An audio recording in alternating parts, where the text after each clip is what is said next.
All right, it's 6 o'clock and it's July 8th. I'll call the City Council meeting to order. Will you please stand and do the Pledge of Allegiance with us? I pledge allegiance To the flag of the United States of America and to the republic for which it stands, one nation, under God, indivisible, with liberty and justice for all.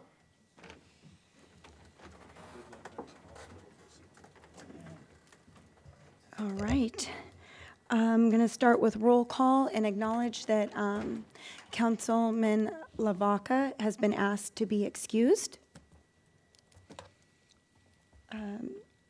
And we will start with Councilman Cox. Here. Councilman Loy. Here. Councilman Henderson. Here. Councilman Cox. Here. Councilman DeYoung. Present. Councilwoman Peterson. Present. Perfect, thank you. I would be looking for a motion to approve the agenda. I'd like to make a motion to pull the hazard mitigation plan from the consent agenda and put it on the regular agenda. Moving the ball fields from Riverfront Park is an eligible cost for our hazard mitigation funding, and I think it would be worth a discussion to see if we want to include that in the hazard mitigation plan. Do I have a second? I'll second it. So then we would all vote. So all those in favor? Clarify that. Can you clarify that motion? Uh, Can you clarify that motion, please? I don't think we voted on the agenda, approval of agenda yet. No, I'm making a motion to change the agenda. Oh, I see. I Yeah. got it. Oh, And I see. the change that I'm suggesting is moving the approval of the hazard mitigation plan out of the consent agenda so that we can discuss it and consider including the ball fields, moving the ball fields from Riverfront Park, because I think that's an eligible cost for that funding. Sorry, so joking here. then we had a motion made. Was that? Second. And then seconded. All those in favor signify by saying aye. Aye. Aye. Any opposed, same sign. Opposed. It was an aye. So did I hear one from you, Councilman Henderson? Yep. Aye. Okay, so that there is, I believe it was DeYoung who, did you oppose? yeah. Okay, so, okay, sorry. I'm going to go down the list. All those in favor, that's what we're going to say. So you're obviously for it. And then Carl? Opposed. Cox? Mine was opposed. Okay. Henderson? Favor. Aye. For or against? 4. Okay? Four. Okay. So then I'm going to move that. Should we move it into new business or old business? The motion was new business. New business? I'd Okay. move item 5 to new business. Okay, so with that done, let me take it really quick so I can write this down. 5 to new business. Okay, so with that being made, then do we have an approval of the agenda with that being made? I'll motion to approve the agenda as amended. Okay, I'll second. okay. All those in favor signify by saying aye. Aye. Any opposed, same sign. Okay, now we'll go to the consent agenda, items 1 through 4. Do I have a motion for that? I'll motion to approve. Okay, I'll second. so I have a motion by Councilman Henderson, seconded by Councilwoman Peterson. All those in favor signify by saying aye. Aye. Any opposed, same sign. Okay. Now we will move into our special guest and presentation by the Sedro-Woolley Housing Authority. And we will have Deborah Lancaster come up first. Hello, thank you very much for having us. Is that close enough? Is the blue light on or is there a switch? There is a small switch near the base of the microphone. If you want to flip that, it should have batteries. How's that? There we go. We can hear you. Oh, He says he can hear you. Oh, good. Thank you. Thanks for having us. Yes, I'm Deborah Lancaster, and I am the current chair of the Sedro-Woolley Housing Authority. Good evening. I'm Daniel Hasnerl and a commissioner of the Sedro-Woolley Housing Authority.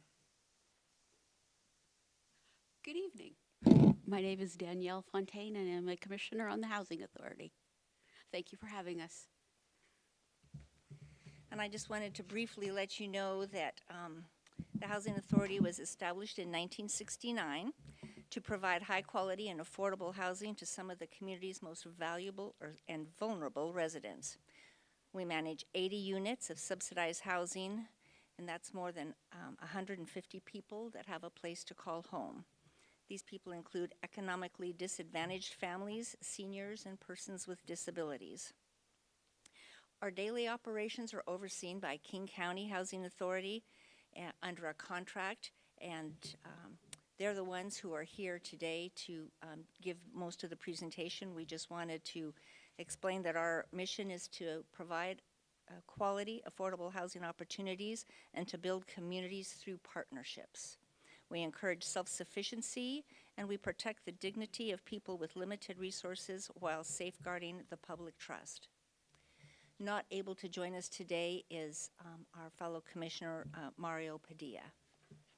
Thank you, and then I'd like to turn it over to Penny Bradley from King County Housing Authority.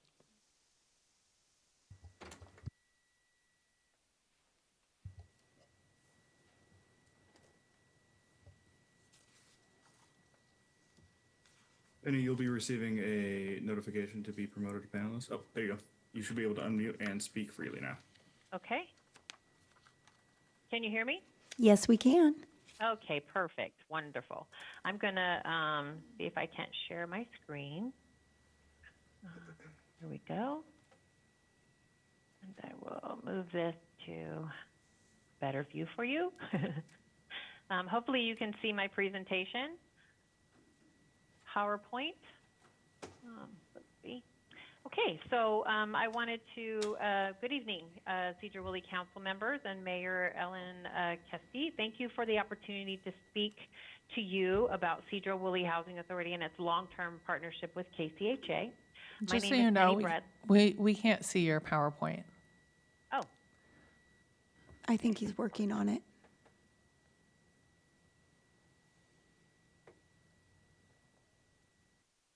If it's easier. We can see you now. I do not see anything about your PowerPoint or your shared screen if you've done that yet. Okay, let me see if I can do that. Okay. And share. I apologize. Could you see it now? Yes. Okay, perfect. Thank you so much for letting me know. Like I said, my name is Penny Bradley. I'm the Senior VP of Housing Management for King County Housing Authority. Some may ask, why is KCHA presenting about Sedro-Woolley?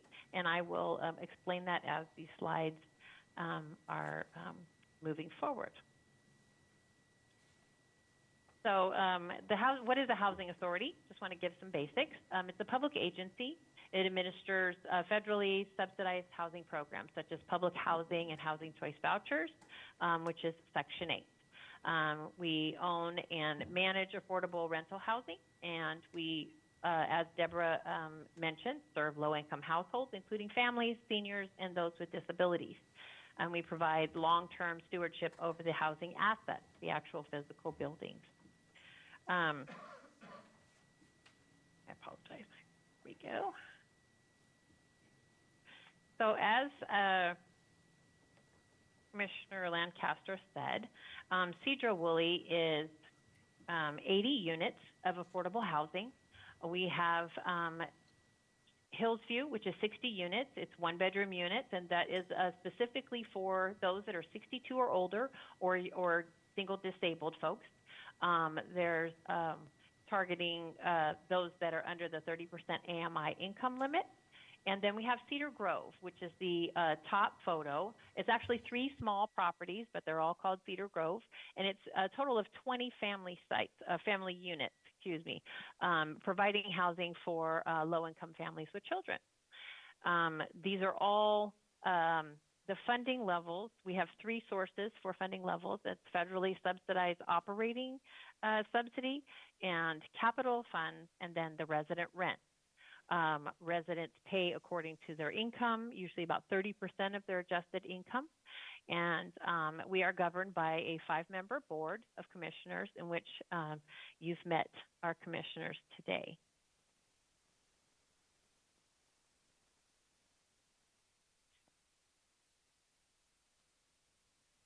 Sedro-Woolley Housing Authority, we've had a partnership for many years, as Deborah said.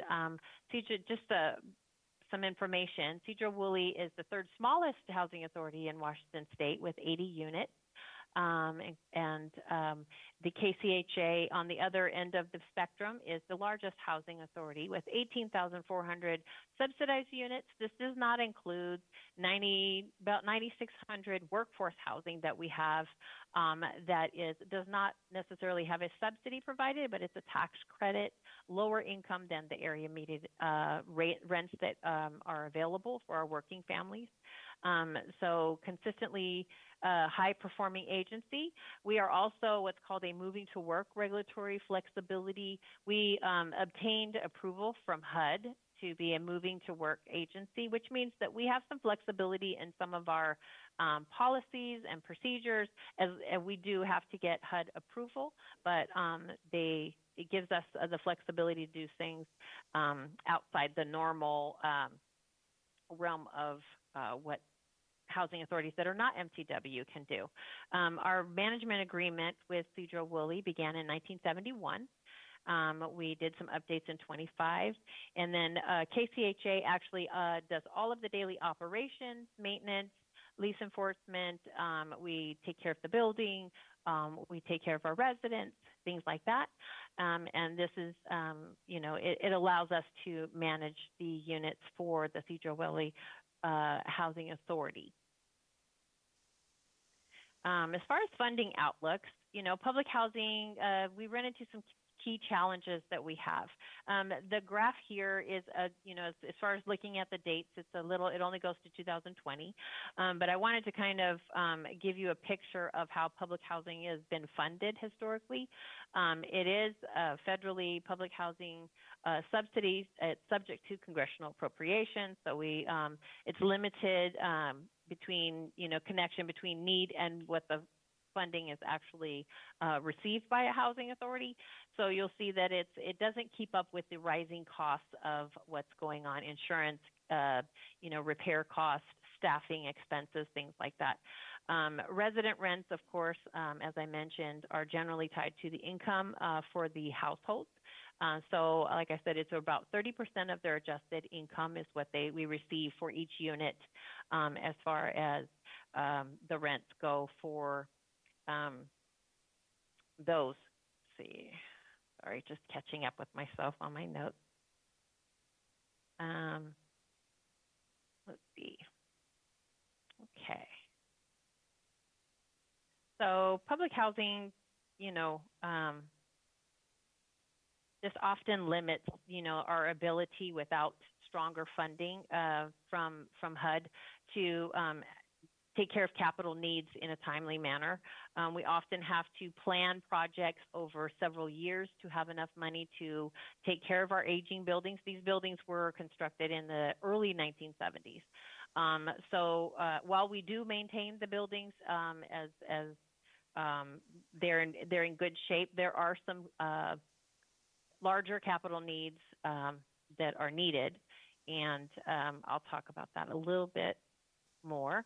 Hillsview, like I said, is our 60-unit. We call it a mixed population building. This is a building for seniors, 62 or older, or disabled folks. There is immediate capital needs, an envelope repair. We call it an envelope project, which is the exterior of the building, the siding, the replacement of windows, the deck railings that you see, the structural rot from water damage underneath the stucco that is on the building, elevator replacement. We have a very old elevator at this building, so we've had some major repairs, and with such a tight budget, that's really affected funding and our ability to do things. So we have an estimate about $600,000 to replace the whole elevator. And then the fire alarm system is about $400,000. It's very outdated. It's in need of replacement, and along with the waistline replacement, that it's about $250,000 dollars. So about $2.25 million in immediate capital needs that are needed at the Hillsview property. Cedar Grove, like I said, it's 3 different sites. This is our family site. The envelope repairs is about $550,000, so a little bit less because we have done some work at these properties. We've done the siding replacement on some buildings, but we still need 3 at a couple of the properties that need to be replaced. So it's not all doom and gloom. We are looking at alternative funding sources for Sedro-Woolley Housing Authority. Congress provides consistent funding to Section 8 at a more stable base than they do for public housing. This chart kind of shows that. Even though it's a little outdated, it hasn't changed. The story's the same. Converting public housing units to Section 8 program provides us a more stable subsidy source. It also gives us the ability to take a loan if we need to do immediate capital needs projects. Public housing is not allowed to have debt, so we cannot take loans out. So we're strictly depending on those capital funds over several years and federal funds, which don't increase over time, as you can see, and then the resident rent. So Section 8 is more stable. We can take a loan out on the property if we convert to Section 8. And the residents don't have much of a difference in their experience with us. Their rents are still based on about 30% of their income. We just receive more income in the actual rent that comes into the property, so which gives us the ability to maintain them in more effectively, more timely manner.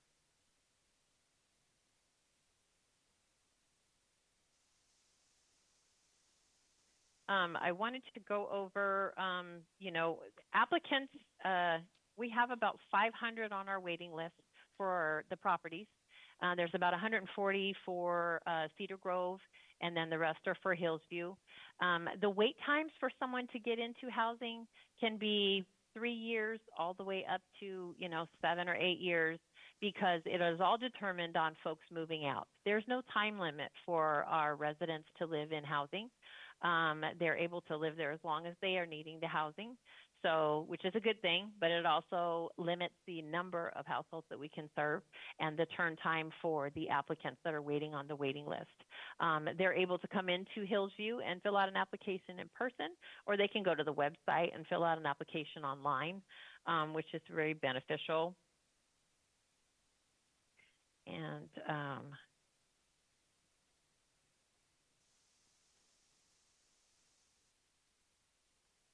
sorry. Here we go. And I just want to make sure that, oops, I apologize. HUD provides, there's a program that we are looking into, and it is called the Rental Assistance Demonstration Program. There's about 500 housing authorities that have gone through this process in the U.S., a little over 1.4 million units that have already been transitioned from public housing to project-based Section 8 over, the years that it's been in place. So this is something we're definitely interested in. It will allow us to have more stable, funding for the properties, allow us to do our capital needs. So, and we have board support. It's been approved by them, and we look forward to solidifying our plans and moving forward with that.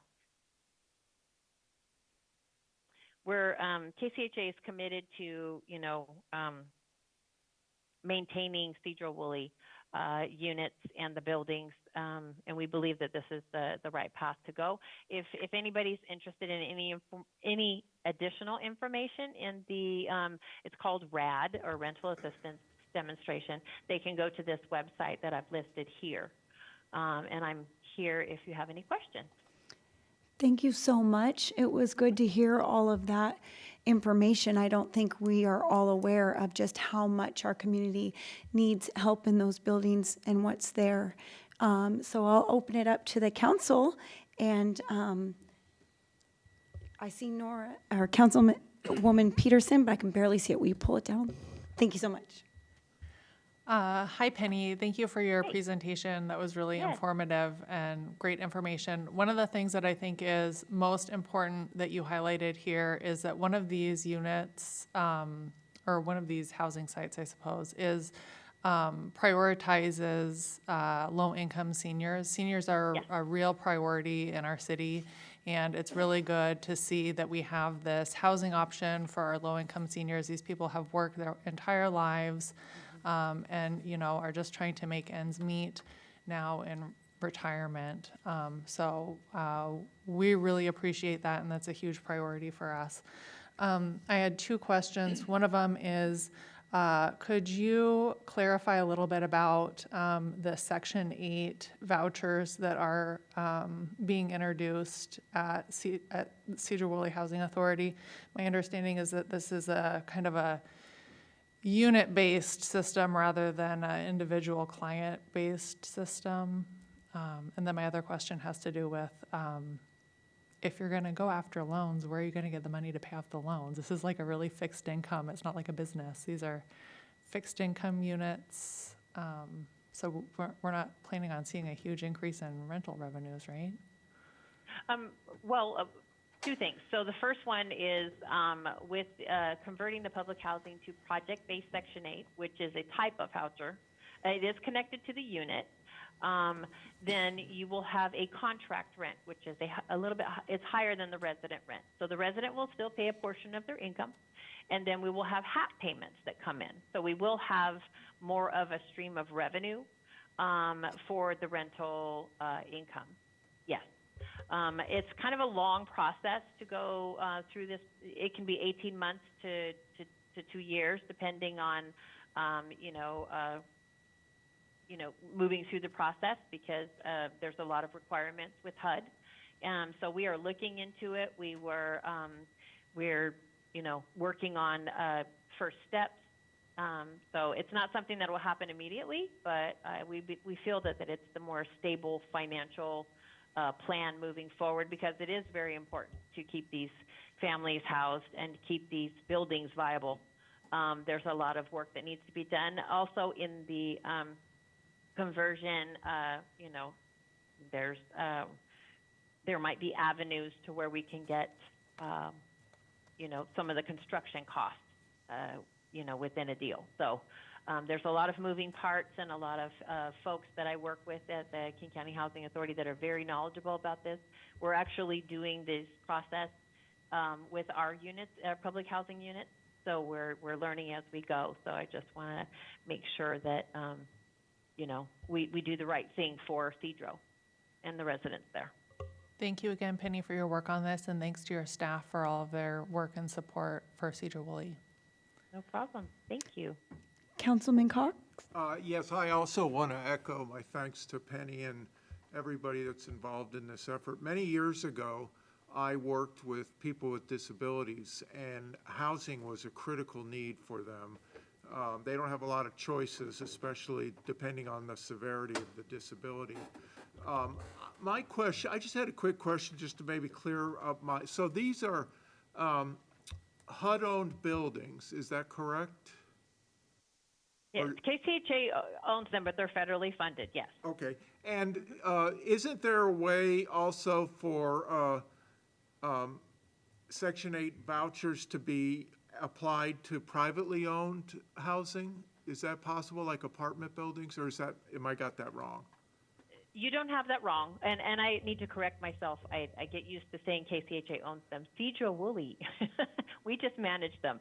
But yes, there are Section 8 vouchers that they're housing choice vouchers that a tenant can go and apply for at a private landlord unit and be approved, and then the HAP is paid to them. That's usually through, right now up there, it would be the Skagit County Housing Authority.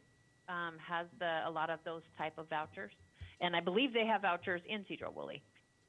voucher holders, I should say. So yes, that is definitely a type of voucher that's available. And I can imagine, as you said, 3 to 7 to 8 years wait list, there's quite a few people on the wait list. Yes, I got current numbers for Cedar Grove.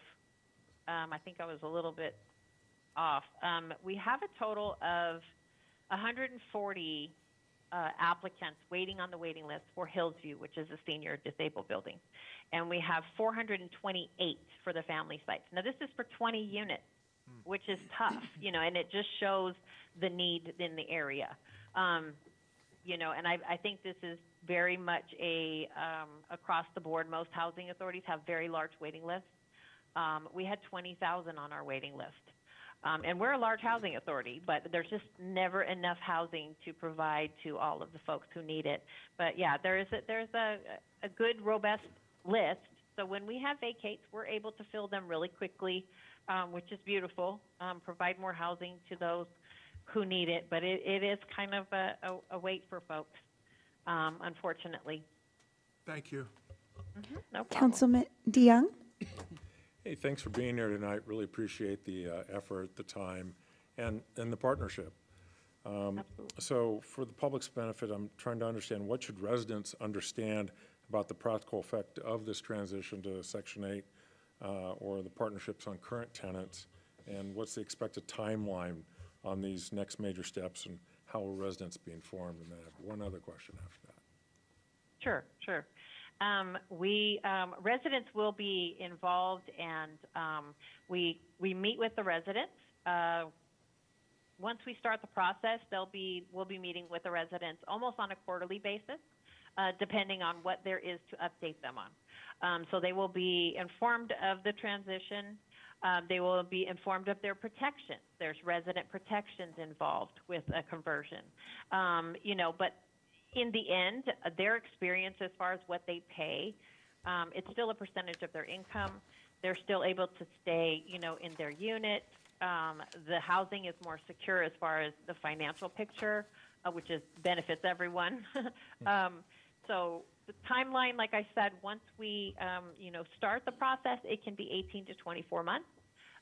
Things, there's all kinds of things that can, like construction, you never know what can come into play and delay the process. But once you start the process, on average, they say 18 to 24 months.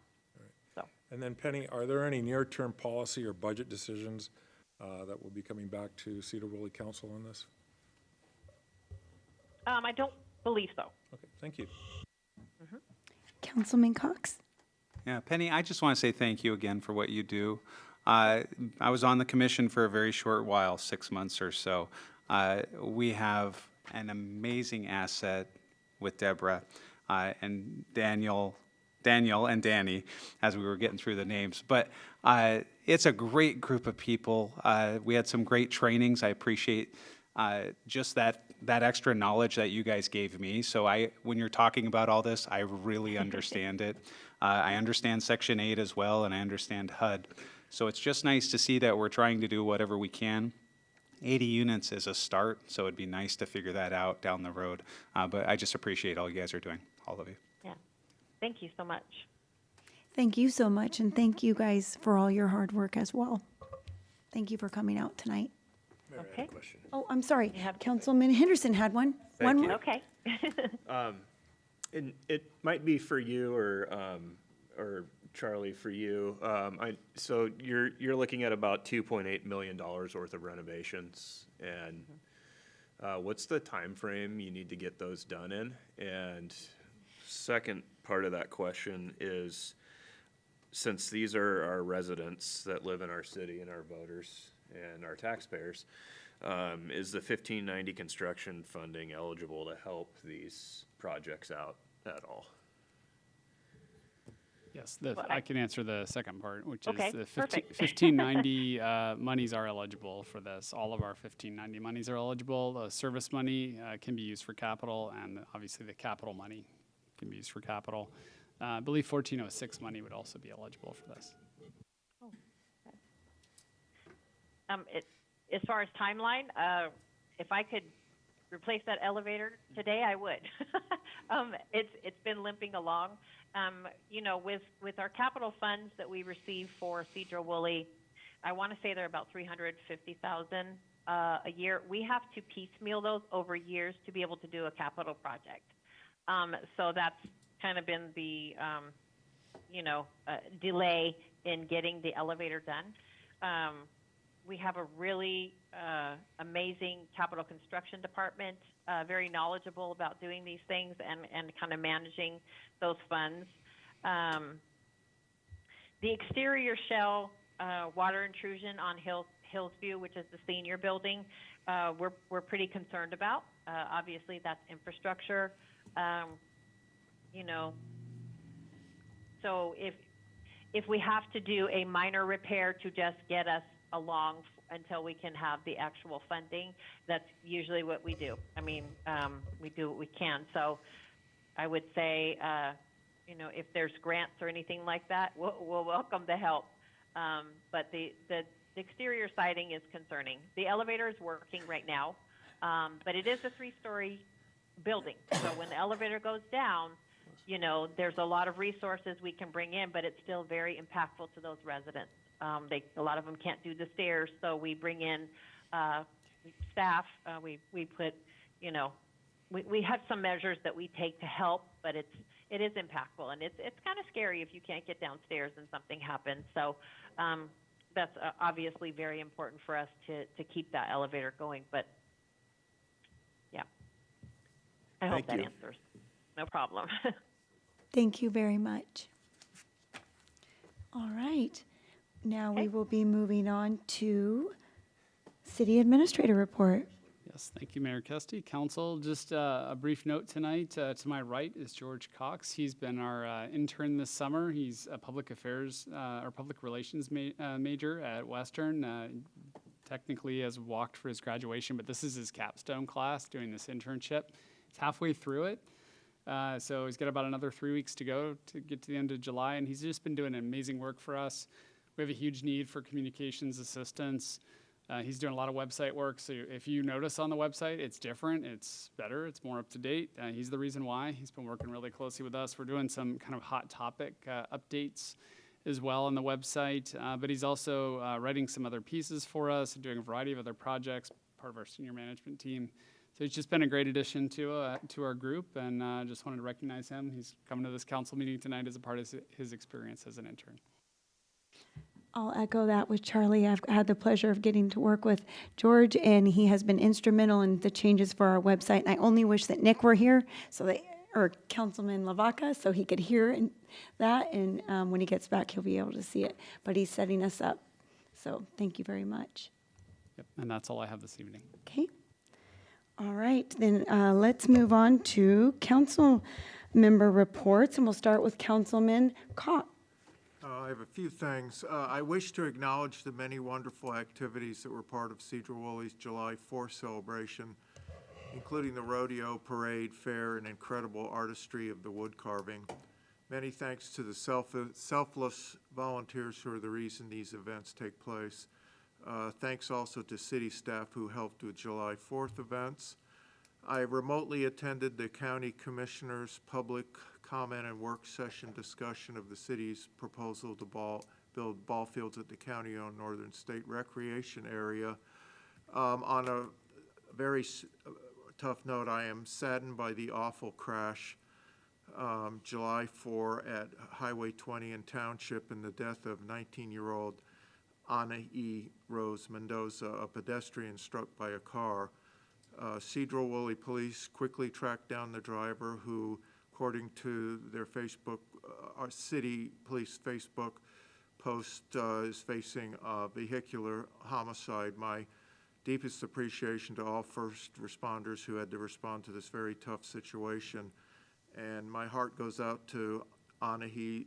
Mendoza's families and friends and family. This is a terrible tragedy for our entire community. A 19-year-old woman with her entire life before her senselessly killed. Thank you. Thank you. Councilman Loy? I have nothing tonight. Okay. Councilman Henderson? Thank you for that, Councilman Cock. Words don't really explain how terrible that situation was. For what I have tonight, I'm really appreciative to Lager Rodeo for putting on a great 4th of July celebration. I attended the parade and some of the other celebrations. It was really cool seeing the wood carvings this year. A lot of good stuff down there. Again, just like every year, police, fire, and public works, you guys show your professionalism throughout the entire weekend, and we're truly grateful for all your guys' extra hard work you put into it. So if you could pass that along to your workers, that'd be great. That's all I have for tonight. Thank you. Councilman Cox? Want to reiterate exactly what Paul said as well. It was devastating. We also witnessed another accident. It was just on Township and Jameson right there, but everyone was okay. So thankful. The response was so quick. Again, you've heard me talk about it, but the response is just fabulous. So thank you guys to all that are involved in that. And I was able to go and help one of the people in the accident. It was just great that you guys are there to reassure. So thank you for all that you do. As far as the Lager Rodeo, it was wonderful. It was wonderful. I don't know whether to thank the volunteers or the weather. It was so nice because there was less dust blowing up from the carvings, but so many people on the parade route this year. I don't know whose idea it was to put the ropes, but that was so beneficial for businesses, for the safety of the kids. It was wonderful. I mean, the candy was visiting in the back with you back there, but the candy was being handed to the kids. It was just exciting. I think it was shorter than usual. I told someone there was another hour, but we were getting ready for the end because we're used to that long one. Flyby was wonderful. So very nice. It was great to see Paula's Alley. There were people drawing chalk drawings of a beautiful eagle in the alley. So that was, if you didn't see it, it's still there. It's great. Lots of people taking pictures. So really, really enjoyed it. It was a nice festive weekend, and I think Sedro-Woolley showed its true colors and did a great job representing. So thank you for everyone involved in that. Thank you. Councilman DeYoung? Thank you, Mayor. I'll keep it brief. I also want to acknowledge the fatal vehicle versus pedestrian collision on July 4th on Moore Street and 20. First and foremost, our condolences are with the person's families, their loved ones, and everyone that was affected by that loss. I also want to recognize our police and fire and public works response. There are no calls. These aren't calls that we want to receive. And our responders had to manage a very difficult scene, and they did it with professionalism, care, and respect for public safety. And I appreciate the work they do, and often under circumstances most people never see. So thank you again. Locally, I wanted to recognize everyone who helped make the Lager Rodeo and the 4th of July celebration happen. It's a major community lift, and I appreciate the volunteers, city staff, public safety, service clubs, businesses, and the multi-generational families who make this possible. I also represented the city at the Association of Washington Cities annual conference in Spokane, and I was Sedro-Woolley's voting delegate. So just a brief report out, there's many practical takeaways for our work here in budgeting, in infrastructure, public safety, housing, and clear communication with residents. The Association of Washington Cities represents all 281 cities in the state of Washington, and every city gets an equal representation of the maximum of 3. So it's much like our federal Senate. And there was about 600 people in attendance, and really enjoyed that experience and that networking, and also gaining some general experience from folks that have tried things before that haven't worked and things that have worked. Also wanted to recognize Charlie's participation in the Association of Washington Cities annual conference. He's part of a panel discussion on automated license plate readers, or ALPRs, and it was a standing room only room. And Charlie, you did an outstanding job representing Sedro-Woolley, and it was thoughtful, it was practical. on every issue that many cities are trying to understand. And looking forward, I can continue to follow up on the AWC conference materials, listening to residents on the library annexation questions we're going to get into a little bit later, and supporting local summer events, including the opening of the Sedro-Woolley Summer Concert Series at Riverfront Park on Sunday, July 19th. It's a free concert for everyone. On July 22nd, I'll participate and be a presenter at an annual statewide conference in Wenatchee, late July in Wenatchee. And we'll participate in our city council meeting that evening by video conference. Looking a little further ahead, I've also registered for the Association of Washington City's budget workshop in Leavenworth on August 5th and 6th, along with Charlie, Kelly, and Nora, or Councilmember Peterson. I think that will be valuable timing as we head toward the city's budget process. I appreciate the opportunity to learn along staff and bring back a stronger shared understanding of municipal budgeting, revenue limits, capital planning, and policy choices council will need to make later this year. That's it for me. Thank you. Thank you very much. Councilwoman Peterson? Well, I'm the last person to say it, but we've all said it, and I think we're all just really sad to have seen the tragic accident that happened over 4th of July weekend. I know our first responders do a great job every year, and I was really, obviously it's horribly tragic, but then we were also able to catch the perpetrator, which was good to see. Outside of that, the 4th of July is always a really fun thing, and especially in Sedro-Woolley. So thanks to all of the volunteers that brought it together. I saw a lot of friendly faces, and being a council person, this is my first 4th of July as a council member, and so I got to spend a lot of quality time with constituents. It was really awesome. I had lunch with some constituents, saw some constituents at the parade. It was a really good time to get out into the community and talk to people. Since the last meeting, I've attended North Star Housing Task Force meeting and also one of their community recovery forums. I've met with our finance director, Kelly. She's helping me study up for this budget workshop in Ellensburg that we're all going. Me and Carl and Paul and James are going to this budget workshop. It's going to be really great. And we're going to figure it all out and learn all kinds of things and then discuss it while we're there, which is always helpful. And the last thing I wanted to say was, I was really sorry to miss the vote on the Northern State ball fields at the last meeting. I was disappointed to see that item added kind of at the last minute after I'd requested to be excused. I really would have liked to be part of the discussion. And that's it. Thank you. All right. I'm truly the last one, and thank you all for saying those things. There are no words, and we have to go on and talk about other things, but I want my thoughts and prayers go out to the family, and the thanks to the police, the fire. You guys really worked overtime this 4th of July, and so grateful for everything that you guys do, as well as the Public Works, obviously Lager Rodeo, the rodeo, all the volunteers, but that tragic event.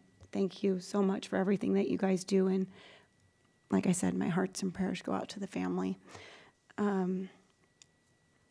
Moving on from that for city business, I'd like to thank the staff, Councilmember DeYoung, and everyone who took time to show up and support what I'm calling the Veterans Plaza Playfields project. I'd like to thank the Sedro-Woolley School District, the Upper Skagit Tribe, Sedro-Woolley Little League, Sedro-Woolley Mammoths, Louis Requa, and Dan Sims, who were instrumental in the Veterans Plaza, State Senator Keith Wagner, and the majority of council who supported this. As a reminder, City Council voted 5-1 in favor of this proposal. That is the official position of the council. It was disappointing and inappropriate for a council member to publicly work against the council's adopted position before another agency. Doing so undermines the will of the majority and creates confusion and reflects poorly on the city. Today, the commissioners discussed the proposal with their acting director of Parks and Rec. The conclusion from the commissioners was to have a pre-application meeting to determine which studies would be required of the city. Studies would need to be funded by the city with no guarantee from the commissioners that they'd enter into an agreement. So the administration is exploring an alternative approach, and we will get back to you shortly, as we know that time is of the essence for this project. And with that, we will be moving on to public comments. And before we begin public comment, I'd like to review the procedures. Each speaker will have 3 minutes. Please state your name and your affiliation with the city if applicable. Comments should be directed to the council and the chair to maintain decorum. Applause, outbursts, and other demonstrations are not permitted. Please note that the council will not respond during public comment, but will listen to and consider all comments presented. Thank you, Kelly. Well, that's very easy. We do not have any public comments tonight, but I will still give you a chance. If anyone didn't get a chance to sign up and would like to speak, see none. Oh, wait. Sorry, Yes. just to chime in here, if you are in the Zoom meeting, if you would like to leave a public comment, you can use the raise hand feature. It will let me know and I can grant you permission to speak. Okay, perfect. We'll start here because we do have a hand raised, and it's Chester. Come on up, Chester. It's right there. Yep.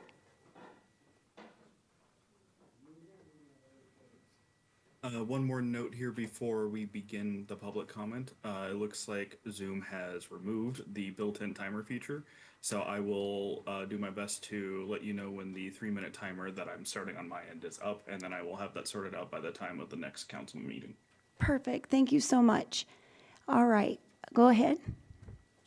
Back to your guys' first deal about Section 8 housing and stuff. In my book, it's a joke. Low-income housing, it's a joke, in my book. I applied for it back in 2021 when I had my heart attacks. I had no place to go. I lived in a motel room out down here for about 6 months. My name was on the list for Section 8 through Skagit County Housing Authority. They laughed at me. They said only people can get that is military is fine. They deserve it, period. Or farm workers. But since I was a handicap, they laughed at me. Even the low-income housing in this town. And I knew who was running it down there, Pam. She did the same thing to me, and I knew her quite well. I mean, I'm in this wheelchair because I had 3 heart attacks back in 2021 and 20. I mean, it's a joke. Only people, because I applied for a place there through Skagit County Housing Authority there in Mount College Way, that new apartment building over there. They wouldn't even, I had the paperwork filled out, the whole 9 yards. I was okayed for Section 8. You think I'd get some? No. I had to get a place in town here, which I wanted to come in Woolley anyway, because I was born and raised in this town. And that's bullshit. I mean, the only ones that are getting those low-income housing, because I applied for Section 8. I was on the list to get something. Every time I told them I knew of a place for Section 8, they gave it to somebody else. I mean, what's the deal? Do you got to be a Mexican or a veteran needs them before me? I'll stay on the street, let a veteran have it. I mean, I don't know why you guys are all up about this Section 8 low income. There's nothing in this town. I'm in an expensive apartment now. Too expensive. And then there's no handicap. The elevator, that brand new building Elevator quits all the time. And I can't do stairs, so I'm on the ground floor. And it's a pain in the ass to get out, just to get out of there. I mean, I don't know what the problem is, but you guys are needing more low-income housing in this town. I mean, you got 3 apartment buildings can be built. One of them should be low income for people like you guys said, for the people who need them. I'm 65 years old. You think they'd help me? I don't think they would. Section 8 won't. I mean, low-income housing, forget about that. So that's what I got to say. I got other things to say, talk, but I'm done. Thank you, Chester. Yep. Do I have anybody online who would like to speak?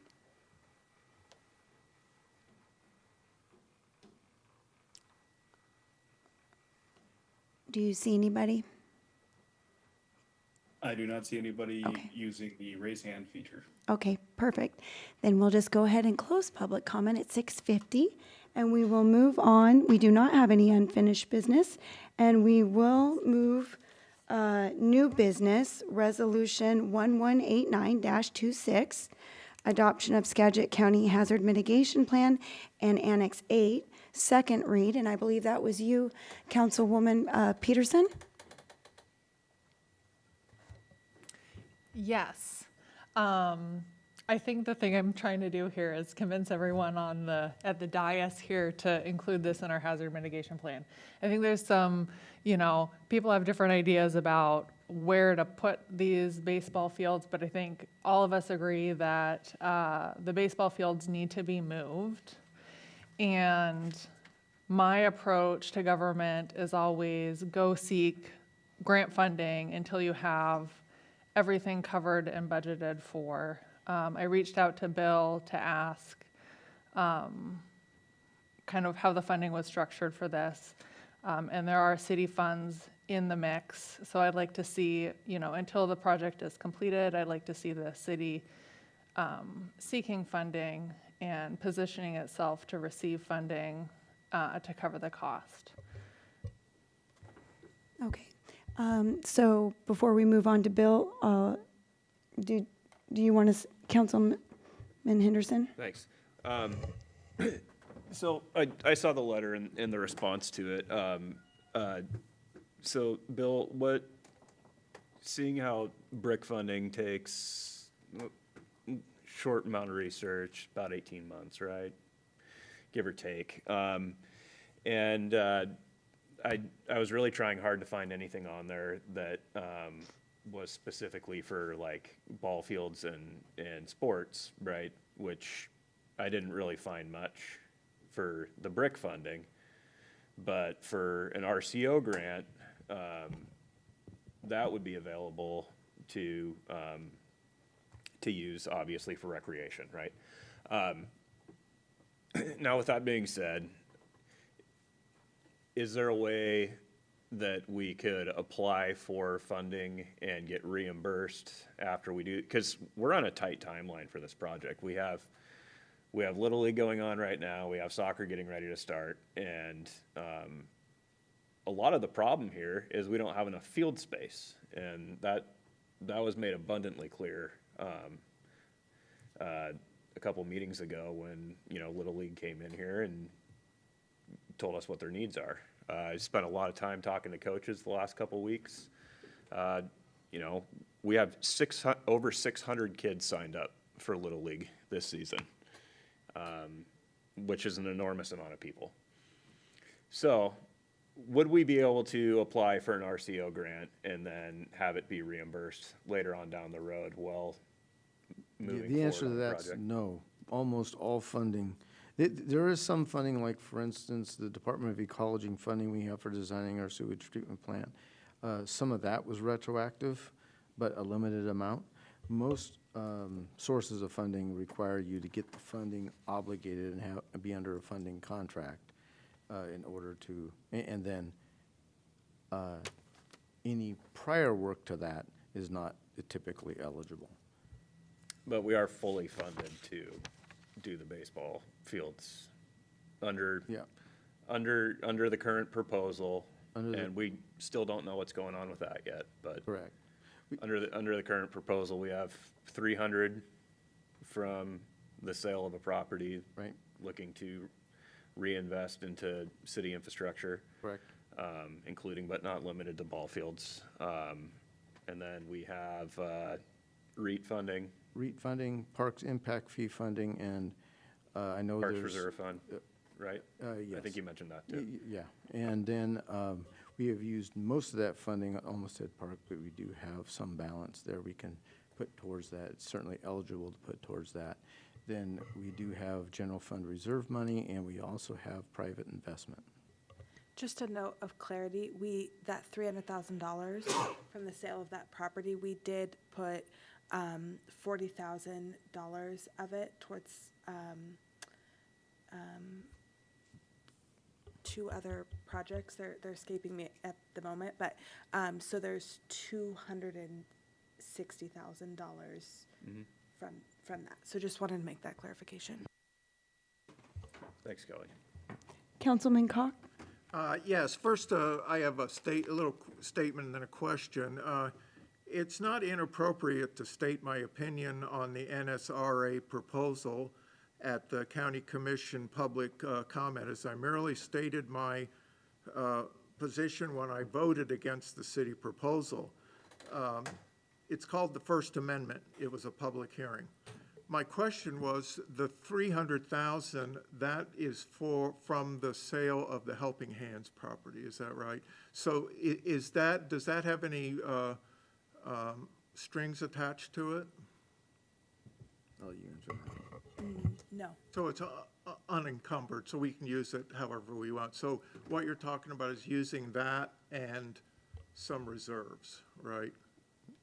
And other eligible funding. We do have REIT funding we could put towards it, although I would say a fairly limited amount because we reserve most of that REIT funding for our street projects and transportation projects. But nonetheless, it's available for parks as well. We used REIT funding on Olmsted Park, for instance, so it certainly is eligible to use for that. And then again, we have, and I don't know what the number is, but I do know there's private interest in donating towards relocating those fields as well. Okay, thank you. Councilman DeYoung? Thank you. Bill, would any project-specific northern state recreational area or ball field language tonight require any additional review by Skagit County Department of Emergency Management, FEMA, or other partners, or create any risk of delaying adoption of the hazard mitigation plan? And of a Right, follow-up. so so we need to adopt the hazard mitigation plan tonight because next meeting will be too late.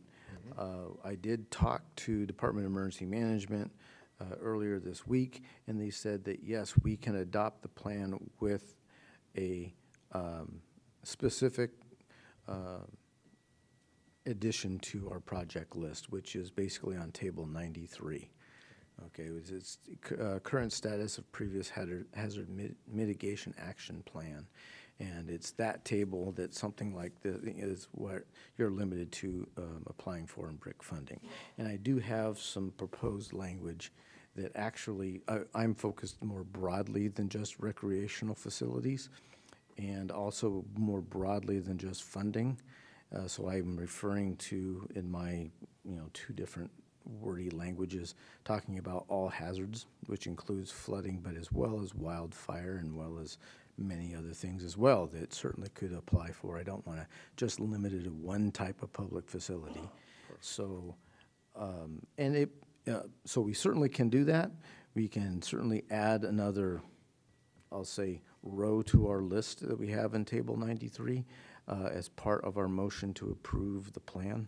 And then that motion would be able to add an extended table and go through. My question, Bill, is if, would adding this requirement require any additional review by DEM, FEMA, or other plan partners, and Chris, Right. create a risk of delaying adoption for the Right, hazard yeah, the mitigation? answer to that's, well, I'm sorry, I could have been more specific. The simple answer is no, sir. And then my more complex answer was, the way we do that is by adopting a motion and adopting a motion to Then my include. follow-up is, adopting the plan as presented already, does adopting the plan as presented already preserve the city's eligibility to pursue the BRIC or other mitigation funding where appropriate? I think you've answered that. It would limit the funding to what's listed in that table. So just a Right. real quick thing, we got the generator for various public buildings is not limited to this one. We've got, originally, the previous plan moves this forward, so we talked about relocating the public workshops and offices, which we've already done largely, but we still have a couple more buildings to construct, and it lists specifically in project status, blah, blah, blah, I'm sorry. Looking into the feasibility of including sheet pile flood wall as part of a project to protect from the 100-year flood elevation event from the wastewater treatment, for instance. So those two are going to be my two current BRIC applications moving forward. But other than those things, although they're fairly broad, in my opinion, would not be broad enough to cover recreational infrastructure. Okay. Councilwoman Peterson? Thanks, Bill, and I'm excited to hear your proposed language. Mine specifically had project scoping and construction for a ball Right. field. So what I wanted to say was, I think the reason I think this would be a good fit for our hazard mitigation plan is, I think all of us agree that the public facilities at Riverfront Park need to be moved. And I think FEMA will agree too, because every time it floods, they pay 50% of the cost of restoring it to pre-flood condition. I went down, it's just been restored. We're waiting on our reimbursement for that work. This is the type of project I think they would like to see happen, because right now they're on the hook for just continually refurbishing it every time it floods. So I think we have a good chance of getting some money. If we don't need the money, that's fine, and we can not apply for that grant, or we can refuse the funds when they become available if we've already completed the project. This isn't holding anything up, it's just creating an opportunity moving forward to make sure that we can get that, make sure we're capturing as much of our taxpayer money, federal and state, as possible, which, is one of my things. Okay. So do you want to hear my crazy recommendation? Okay, so I got two pieces. So column 1, mitigation strategy, could read, develop a plan to fund, parentheses, through grants and other resources, design, parentheses, full PS&E, which is a specific term of art, and construction, parentheses, relocate or retrofit, city facilities at risk from reoccurring damage from all hazard events, which include, like I said before, flooding, wildfire, various things. So that would be column 1 for the strategy. The under project status, I would say seek grant funding and other sources to relocate or retrofit public facilities for resiliency to all hazard events, such as flooding, period. Public facilities include recreation assets, public service buildings, training infrastructure, and other city assets. Okay. Councilman Henderson?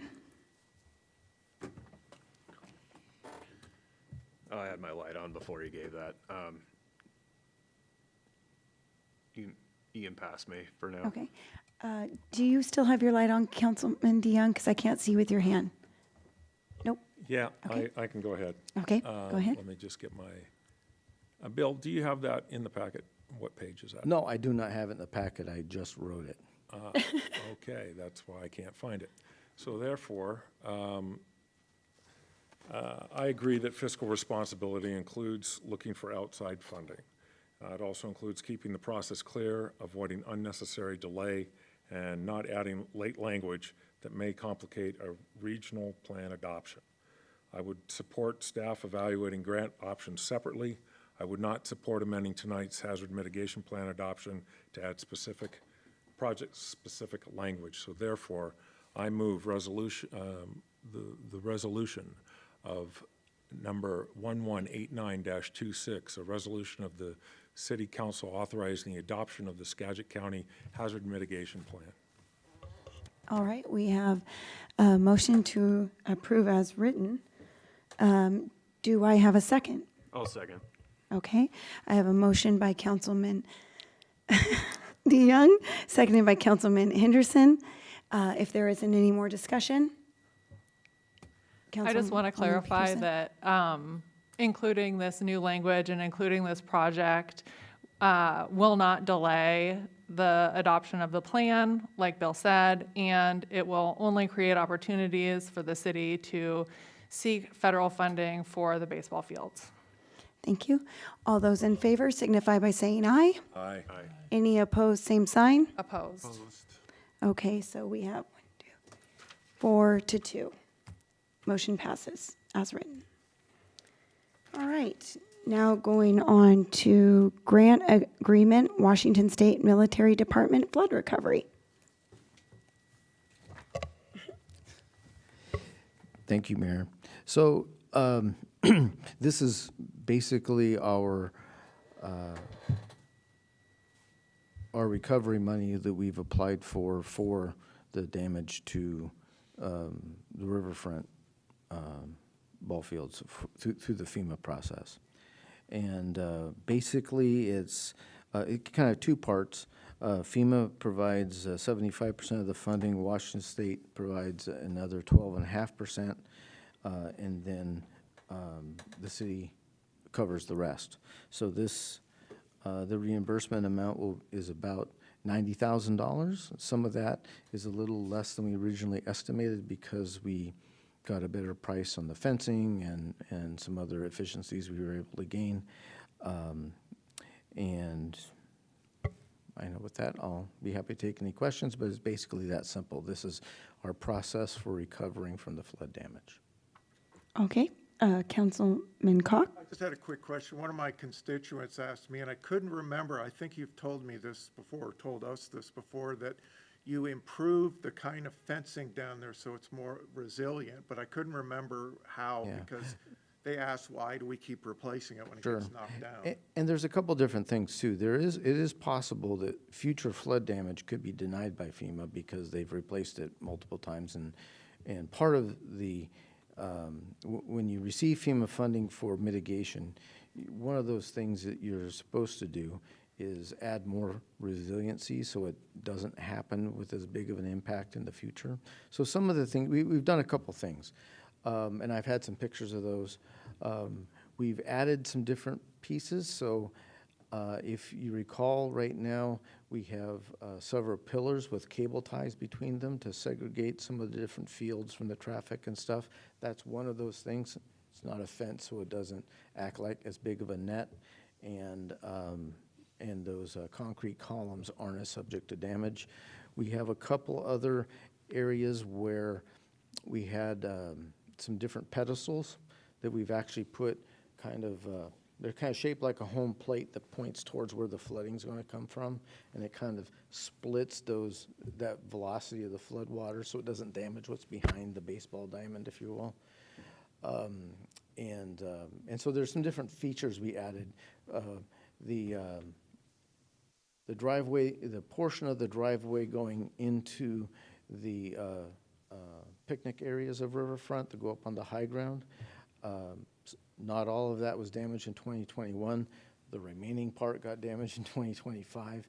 And when we replaced that paving, we add a thickened edge to the, if you call it the lee side or the, basically the side that gets hit by the direction of the flooding. And that kept the flood from undermining those sections of the road. So we repeated that for the remaining portion of the driveway, basically. So we've added, and there's other features our folks have added to make it more resilient, which is why we largely attribute that to the reason why we only experienced less than half the damage this year than we did in 2021. And so I think that answers your question. So you're looking for a motion tonight? Yes, a motion to approve the recommended action to submit this paperwork to FEMA. I'll make that motion. I'll second. Okay, we have a motion made by Councilman Koch, seconded by Councilman Henderson. Is there any more discussion? All those in favor signify by saying aye. Aye. Any opposed, same sign. Motion passes. All right. Now on to the library. Kelly? Mayor, may we speak about the ordinance and the resolution as one item tonight? I don't see a problem with that. Thank you. Good evening, council. First, I just wanted to recognize we have a couple people in the audience that can help support if we have any questions. The Library District Director, Dan Owens, is here tonight, and the Skagit County Assessor, Danny Hagan. Our attorney, who's always here, his name is Dan Curtis, so we'll just have to be real specific when we're asking a Dan a question. We've talked in depth about the library district annexation before, so I won't go in that level of depth as we discussed it before, but previously council had approved option 2 that we presented, that the city would go to voters to try and annex into the library district ahead of any potential library district levy lid lift. So we've been working with the library district to get all the necessary elements of that in place. The first one is this ordinance, and then we'd also need to pass a resolution regarding ballot language in this specific question on the ballot. Let's see. We did get some new information from last time we've presented this. So to begin collecting property tax from an annexed property, so what the library district would begin to collect if the city was annexed in, actually has to be approved by August of the previous year. So if we put a proposition on the November 2026 ballot, then that next August, the boundaries are set, and then the library district can't begin collecting property tax until 2028. So we would still pay the library district for library services in 2027 if, assuming all of this would get passed. We are in discussion with the library district on a new interlocal agreement.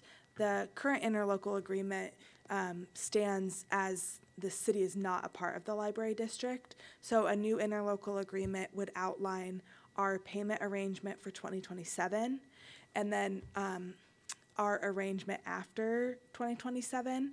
So in 28, the plan would be that the library district would actually pay the city, and the city would still pay the debt payment on the library building. So there would be zero net impact for the city. We would make the payment, receive reimbursement from the library district. I don't know if the attorneys are still working out which one we do first, but and then another thing, we are on a little bit of a short timeline to try and get this to Skagit County by August 4th, which is the deadline to get an item on the ballot for the November election. So this has been a high priority for the city. The library district is doing a great job helping us with that, and our attorney, Dan Curtis. I did want to, before we talk about this further, go to council for questions.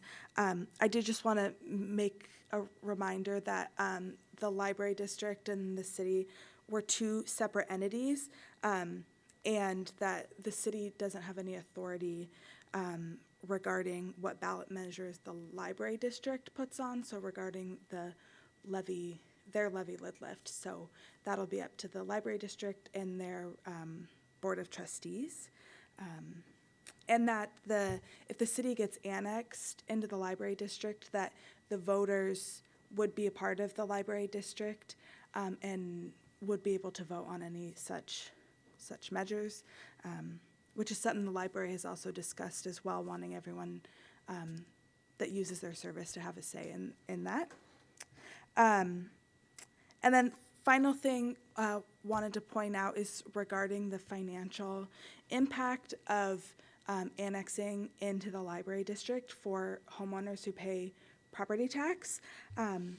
We've run some numbers on this, and none of this is set in stone. There's a lot of variables that go in it, but we estimate that on a home that's currently valued at $519,000, that their property tax would go up approximately $11 a year.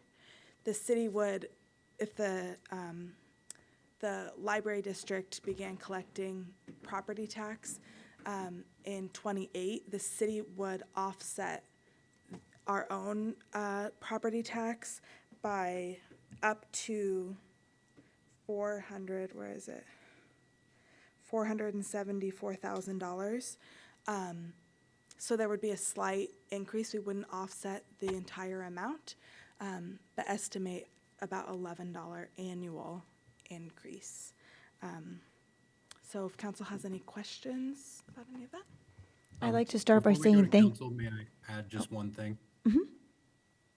So while we are on a short time schedule, and there is a deadline to get this on the ballot, I would just like to point out that because we're under the terms of the current ILA, which gives an earliest time in which the city can annex, and we're working on the terms for the interim and post-annexation ILA, we do need to treat this as a first read tonight and hold off on taking action until the next council meeting.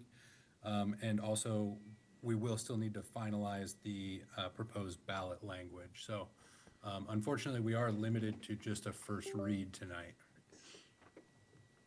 All right, thank you, Lawyer Dan. And Kelly, thank you very much, because I know how hard this has been and how much work you've put into it, and trying to simplify and getting the correct information out there, because there's a lot of misinformation out there, so that our constituents can make the best educated decision. And thank you, George, because you are going to be making a fun, easy to get to on our website where people can find this information, and then make decisions off of that for themselves. So with that, we'll open it up to council, and I see Councilman Henderson. Go ahead. Thank you. It's certainly worth noting that the city will be decreasing its budgeted levy by the amount that by up to $474,000. So that is going to be passing savings back into the pockets of the people paying property tax. That's something throughout that's very important to note, that if we're not paying that anymore, then we don't need that budgeted levy amount. So with that being said, Danny, and not Dan, we talked on the phone the other day about a fun little exercise, and kind of just going through a real world scenario of what this would do to a homeowner in Sedro-Woolley through, and I appreciate you coming. I really do. Absolutely. As I was walking in, I was talking to my fiance, and I mentioned that I think I've presented at this council at this council more than all the other councils in Skagit County combined, and I really appreciate your willingness to ask for my expertise when it comes to this area.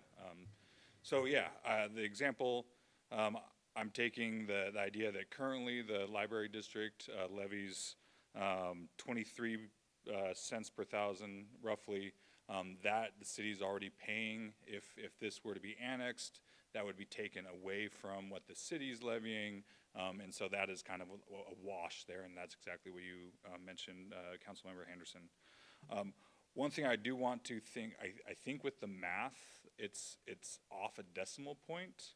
I'll double check my math, but when I ran it on Councilmember Henderson's home of assessed value, $309,000, I had an increase of an annual cost of $66.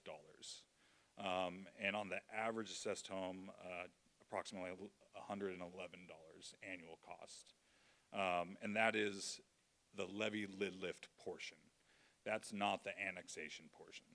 The cost of annexation, if the city lowers their budget ask equivalent is zero, right? That's just them paying it directly rather than paying it through the city to the library. The additional cost that I'm referring to, the $66 for Mr. or Councilmember Henderson's home, or the average $519, about $111, would be the annual cost added if the levy lid lift was passed. That is at the 45 cents per thousand rate that was in the publication. I want to give kudos to both Library Director Dan Owens and Kelly for working with my Chief Deputy, Annette DeVoe. She is the expert when it comes to these things. She gave me all my talking points, so hopefully I don't misspeak too much on it. But I know they've done a lot of work and really appreciate all that, wanting to find out the information. I also ran the numbers just in case the library district wanted to go for the levy lid lift at the stat max of which they are allowed, which is 50 cents per thousand rather than 45 cents per thousand.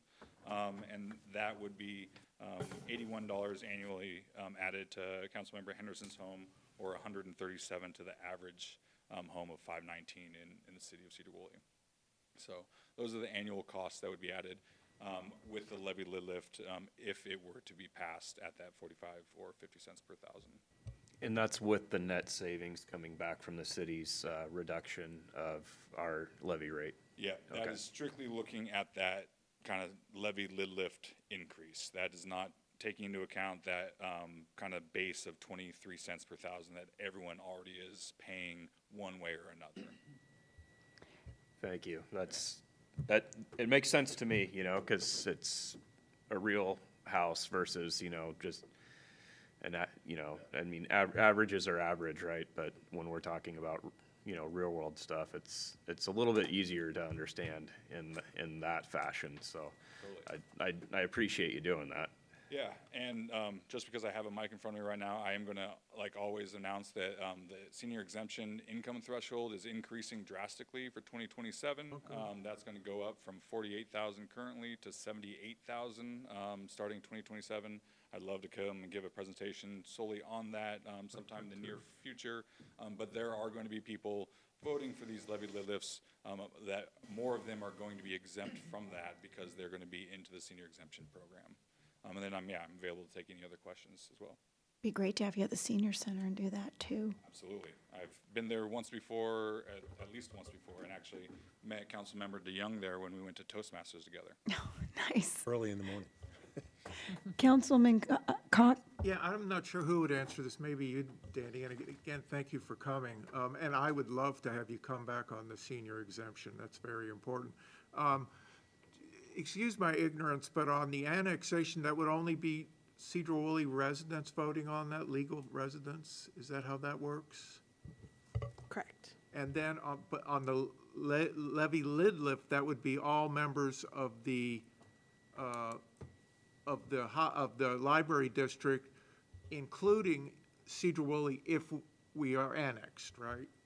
Nailed it. Yeah, so that's really, you know, the thing about it is, and I appreciate that what the mayor was saying about the marketing that you guys are already putting in place, because that's going to, you know, the whole idea is going to be confusing to our average citizen.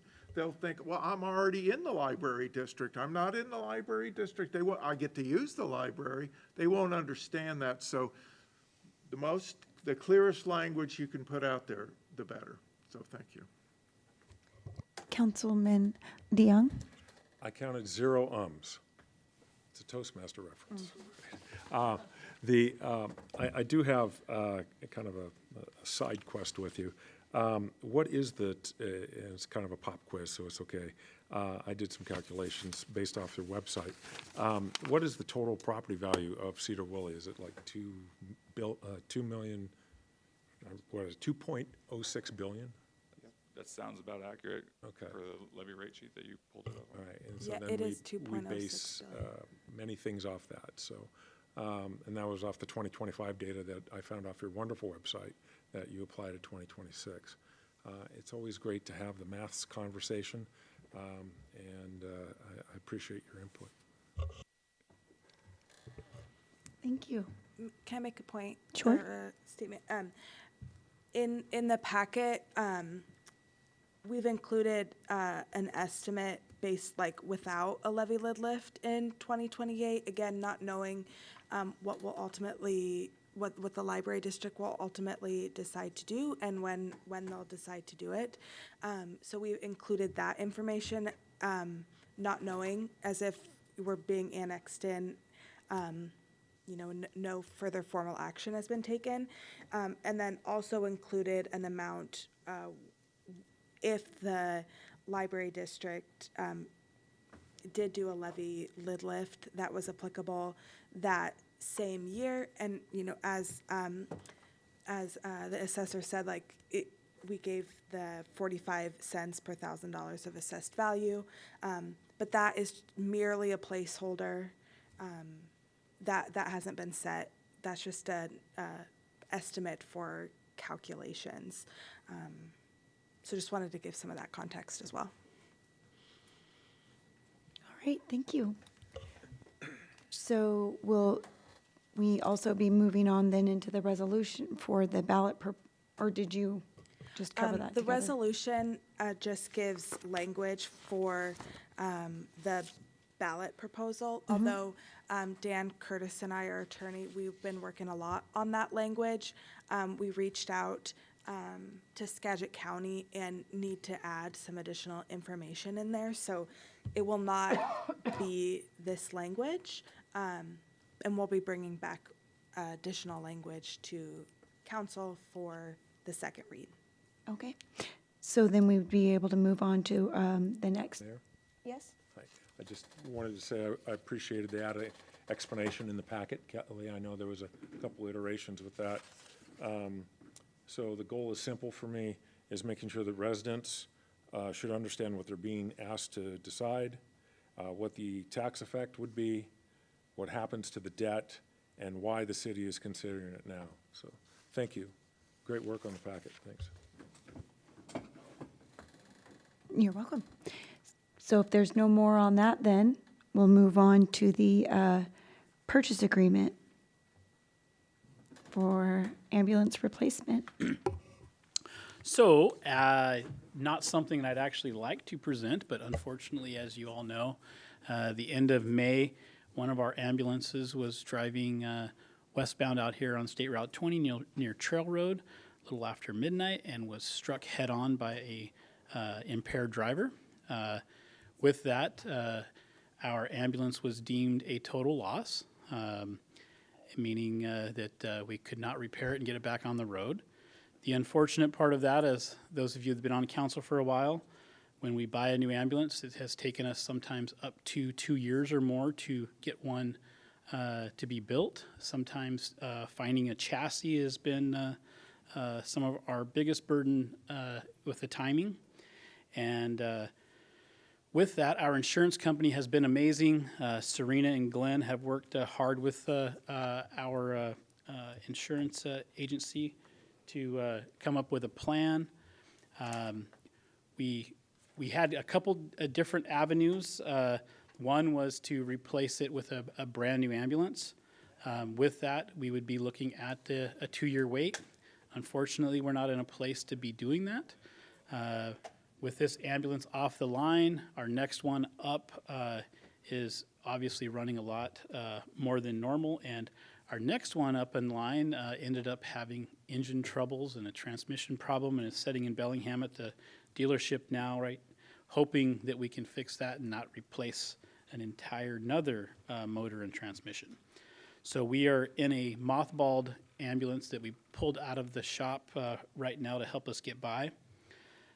This is kind of a best case scenario because the insurance company, well, option number one would have been to replace it brand new. Well, they won't pay the full outright cost because it is a year and a half, almost 2 years old. So there would have been a depreciation value that would have been taken off that, and we would have looking like about $60,000, maybe $70,000 we would have had to pay out of pocket to get this built and find a chassis and wait for the timing to get this in line to be built. So we currently have a ambulance in the queue that we are going down actually tomorrow to do the pre-build on for the 2027 ER&R funding. So that contract has already been done and approved by council earlier this year. We have that chassis that the city has already paid for sitting down in Chehalis on their lot as we speak. So our proposal was if we could use that chassis, take the box off of the one that was totaled, since that box has only got 18 months of use and is still in really good condition, we could remount it on the chassis at that same dealership or same builder down there in Chehalis. So we're looking at a total cost of $170,000 to do so. They are agreeing to use our chassis they have on the lot, and as soon as we get this signed and agreed, they're going to get us in the queue, and they're telling us that they can have this built in 10 to 12 weeks as soon as they get it in the line because it's a remount and not a brand new build. The only flip side of this is now we have to get a chassis for our 2027 build. So the only out-of-pocket expense that we can see is that second chassis, because the insurance company is going to pay all this up front. We're not going to write any checks. They're actually going to write us a reimbursement check to buy the chassis that we already purchased as a city, because we did so to get a price break early through Braun Northwest. So when we purchase this next chassis for the 2027 build, I am assuming, like everything, there's going to be an increase from the one we already purchased as far as the new models. So if it's our normal 5 to 10%, we could be looking at a $5,000 or $10,000 cost on top of this, but a lot better than $70,000 for the depreciation option one, and a lot better than buying this totally on our own. So with that, if you have any questions, I would be happy to answer, but otherwise I'm looking for a motion to allow the mayor to sign this agreement. I want to take it with me tomorrow for the pre-build and get this rolling. All right, Councilman Henderson? Thank you, Mayor. This is great legwork, by the way. You know, I mean, incredible option. We're lucky we have that chassis sitting down there. Now, as far as the 27 chassis, do we have ER&R funding? We're up to snuff on that to afford that. That's already actually paid for and done. The only difference is going to be we may have to pull that $5,000 or $10,000 out, but there is money in ER&R funding to handle that. I'd motion to approve this proposal. Okay, so we have a motion by Councilman Henderson, seconded by Councilman DeYoung. Is there any more discussion? Okay, all those in favor signify by saying aye. Aye. Any opposed, same sign. Motion passes. Thank you.